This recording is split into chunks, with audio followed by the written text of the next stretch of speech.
Cambodia राजकुमार रिद्धि घायल हो गए और कार दुर्घटना में पत्नी की मौत हो गई। एक राजकुमार और पूर्व प्रधानमंत्री घायल हो गए हैं और देश की दक्षिण पश्चिम में कार टक्कर के चलते उनकी पत्नी की मौत हो गई है। अधिकारियों का कहना है कि एक टैक्सी ने वाहन प्रिंस रानारिद्धि 74 और उकफल्ला 39 यात्रा की थी। जोड़े को प्रांत में एक स्थानीय अस्पताल ले जाया गया, लेकिन कुछ घंटों बाद मिस फल्ला की मृत्यु हो गई। जब दुर्घटना हुई तो वे राजनीतिक समर्थकों से मिलने के लिए यात्रा कर रहे थे।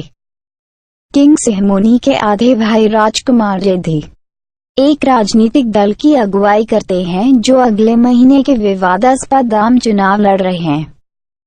पिछले साल देश की मुख्य विपक्षी party Cambodia national rescue party को भंग कर दिया गया था और इसके नेता पर राजद्रोह का आरोप लगाया गया था।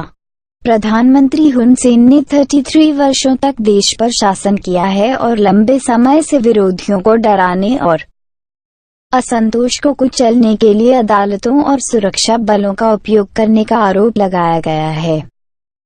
1993 से 1997 तक राजकुमार ने श्री हुन सेन के साथ संयुक्त रूप से कंबोडिया के प्रधान मंत्री के रूप में सेवा की, जब उन्हें वर्तमान प्रधानमंत्री की अगुवाई में एक विद्रोह में हटा दिया गया।